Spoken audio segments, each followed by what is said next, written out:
Halo guys, kembali lagi di channel ini, channel yang selalu nge-review film-film terbaik untuk kalian semua sebagai rekomendasi. Dan film kali ini berjudul Cleaner. Film yang mengisahkan cerita tentang seorang mantan anggota militer bernama Joanna Locke yang bekerja sebagai pembersih jendela di sebuah gedung pencakar langit milik Giovanni bersaudara. Hidup yang ia jalani tiba-tiba saja berubah drastis ketika sekelompok teroris yang mengaku sebagai aktivis peduli lingkungan melakukan penyerangan di sebuah acara perusahaan di gedung tersebut dan menyandra 300 orang, termasuk adik dari Joe yang bernama Michael yang terjebak di dalam usahanya untuk bersembunyi di dalam gedung tersebut.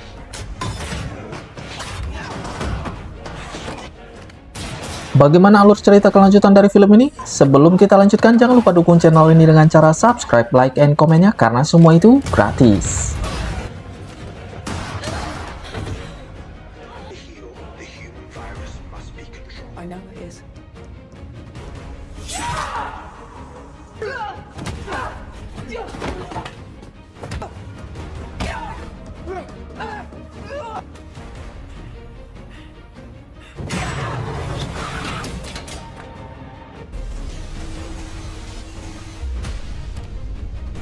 Film bermula pada seorang sosok gadis kecil yang sangat menyukai ketinggian. Setelah 20 tahun berlalu, kemudian si gadis kecil itu pun tumbuh dewasa dan bekerja sebagai seorang office girl di sebuah perusahaan yang bernama One Canada Square. Gadis yang bernama Joanna ini awalnya adalah mantan prajurit Amerika Serikat, namun dia memilih pensiun dini demi menjaga adiknya. Dan kali ini ia bertugas sebagai seorang pembersih kaca di gedung tersebut, untuk membiayai kehidupannya dan juga membiayai adiknya yang bernama Michael. Dikarenakan Michael adalah seorang pria autis yang membutuhkan perawatan khusus. Kali ini Joanna sempat menitipkannya ke sebuah asrama.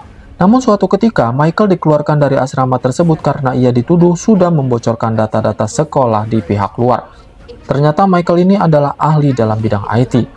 Dan dengan waktu yang terbatas yang dimiliki Joanna, akhirnya ia pun menjemput Michael dari asrama dan membawanya. Namun untuk sementara, dikarenakan Joanna sudah hampir terlambat saat masuk kerja, ia pun memutuskan untuk membawa Michael ke perusahaan tempat ia bekerja.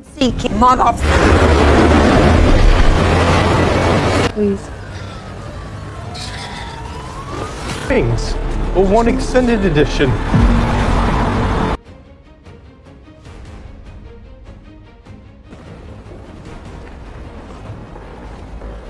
Setelah mereka berdua sampai di sana, Joanna lalu menitipkan Michael dengan seorang penjaga di gedung tersebut dengan tujuan agar Michael terpantau dan tidak berbuat ulah. 1800 hours, guests arrive, cocktails speak. Yes. A proper maternity leave she would be. Bueno, adios, adios. Lalu setelah itu, barulah Joanna akan memulai pekerjaannya sebagai pembersih kaca di gedung tersebut. Dikarenakan atasannya yang bernama Derek selalu mengancam Joanna. Apabila Joanna lalai dalam melakukan pekerjaannya, maka ia akan dipecat. Mendengar hal itu, Joanna pun langsung bergegas membersihkan kaca gedung tersebut, sesuai perintah Derek kali itu. Dan dalam pekerjaannya sebagai pembersih kaca di gedung tersebut, Joanna tidak sendirian, dia memiliki partner yang bernama Noah. Pria inilah yang selalu membantu pekerjaan Joanna di dalam melakukannya sehari-hari. You're looking well. Am I? What is Agnian doing right? Here at Agnian, we see 51. Namun dikarenakan hari itu akan ada sebuah acara pertemuan penting antara pemilik perusahaan dan juga para menteri, Joanna diharuskan bekerja ekstra di pagi itu, karena banyak sekali kaca gedung yang harus ia bersihkan sebelum acara dimulai. Hey Derek.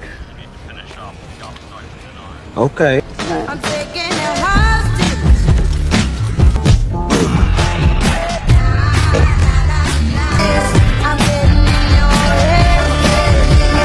Namun saat Joanna sudah menyelesaikan pekerjaannya, tiba-tiba saja Derek memerintahkan Joanna untuk kembali lembur di malam itu sebagai konsekuensi karena Joanna selalu terlambat saat masuk kerja.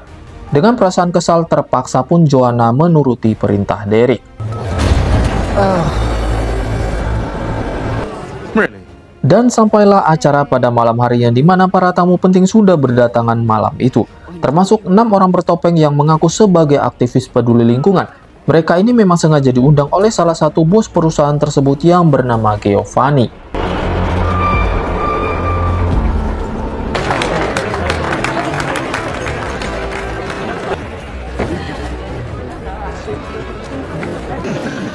I'm not going to.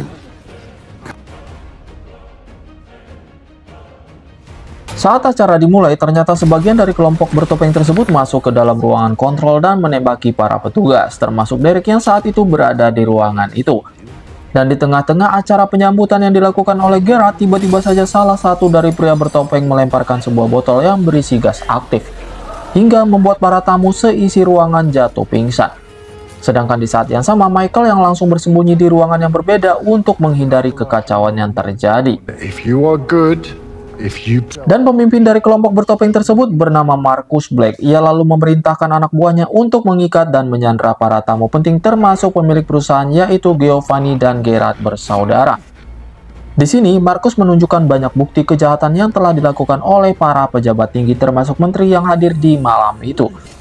Tujuan Marcus sebenarnya adalah hanya ingin mempublikasikan kejahatan yang telah mereka sembunyikan selama ini, dan agar para penduduk kota mengetahui kecurangan yang telah mereka lakukan.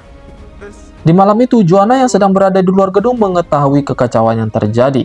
Joanna sudah berteriak meminta pertolongan dari atas gedung, namun tak ada satu orang pun yang mendengarnya. Hingga Joanna pun memberikan kode darurat yang memancing para anggota kepolisian bergegas menuju ke TKP. just a promise. You're a little excited.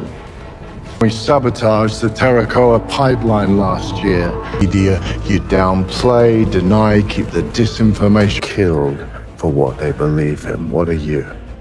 Worthless. Provided you... Sementara di dalam gedung sempat terjadi kekacauan yang dimana salah satu sandera dibunuh oleh Noah. Ternyata Noah, partner kerja dari Joanna, adalah seorang teroris, guys. Namun karena kejadian itu, Marcus sangat marah kepada Noah karena ia telah membunuh salah satu sandera yang sangat penting. There's a fucking SOS on the side of the building. Kita kembali ke scene selanjutnya yang dimana saat Joanna mengirimkan tanda darurat, ternyata itu diketahui oleh Zizi, wanita anak buah dari Marcus yang saat itu bertugas di ruangan kontrol gedung. Lalu ia pun memberitahukan keadaan tersebut kepada Marcus, dan saat itu juga Marcus memerintahkan Noah untuk mencari keberadaan Joanna yang saat itu berada di luar gedung. Dan di scene ini ternyata Noah justru mengkhianati Marcus, bahkan Noah menembak Marcus hingga tewas. Dan kejadian tersebut pun diketahui oleh Joanna yang saat itu masih berada di luar jendela gedung tersebut.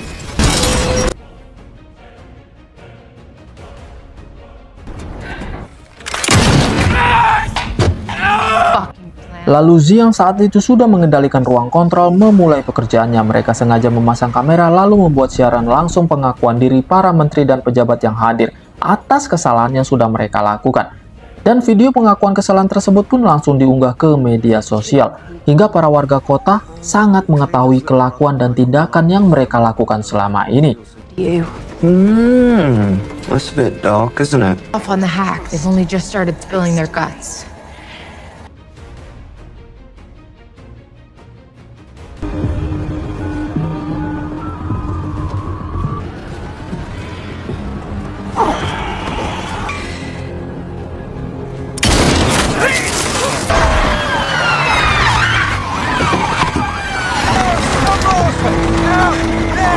Setelah seluruh anggota kepolisian sampai di TKP, inspektur polisi yang bernama Hardclair langsung bertindak cepat. Ia memeriksa data dari para teroris yang saat itu masih berada di luar gedung. Lalu sang inspektur pun mencoba untuk melakukan negosiasi dengan Noah. Namun setelah panjang kali lebar obrolannya pada saat itu juga, ternyata hasil negosiasi tersebut gagal.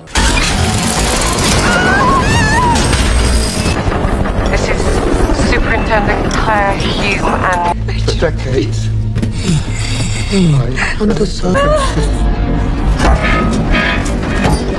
Requires a radical, invasive approach to Marcus Blake, an extremist, not a killer. Now he...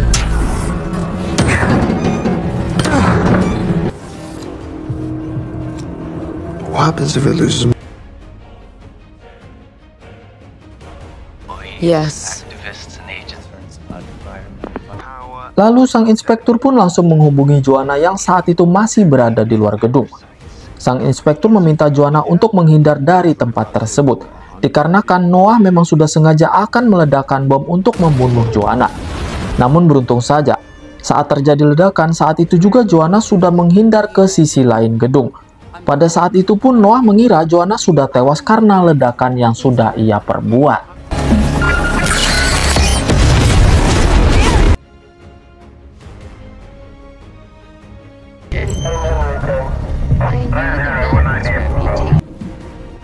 Setelah kejadian itu, sambil melakukan komunikasi dengan sang inspektur, meminta Joanna bagaimana caranya agar Joanna bisa masuk ke dalam gedung tersebut untuk membebaskan para sandera. Dikarenakan anggota kepolisian yang ada tidak bisa menerobos masuk ke dalam gedung, disebabkan gedung tersebut sudah dipasangi bom oleh Noah. Brother Jeffrey presided over the sea. At which point we will drive 300 meters on St. Thomas Street.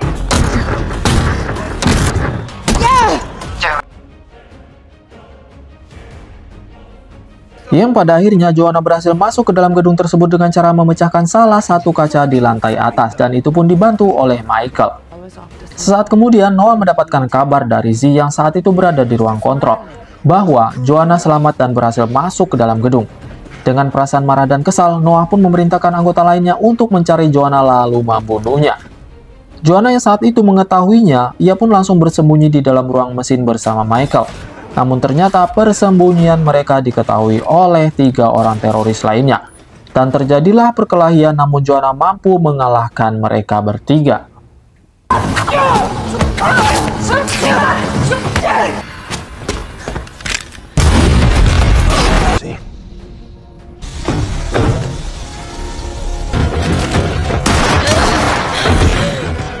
To heal the human virus must be controlled. I know it is. Let the blood of the guilty spill. Life. Blow the building. He's going to kill everyone. We know.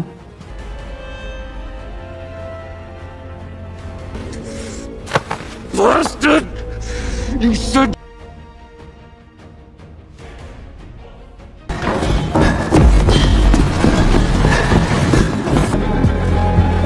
Saat itu Noah merasa sangat kesal karena anak buahnya gagal membunuh Joanna. Hingga ia pun memutuskan untuk mencari Joanna seorang diri dengan niatan akan membunuh Joanna. Hey Joey. Setelah ia berhasil bertemu dengan Joanna, terjadilah perkelahian antara Joanna dan juga Noah. Namun naas, Noah yang saat itu kalah di dalam pertarungan terjatuh dari gedung tersebut dan seketika tewas. Dan di ending cerita pun cukup bahagia. Sekian dulu alur cerita kali ini. Jangan lupa dukung channel ini dengan cara subscribe, like, and komennya karena semua itu gratis.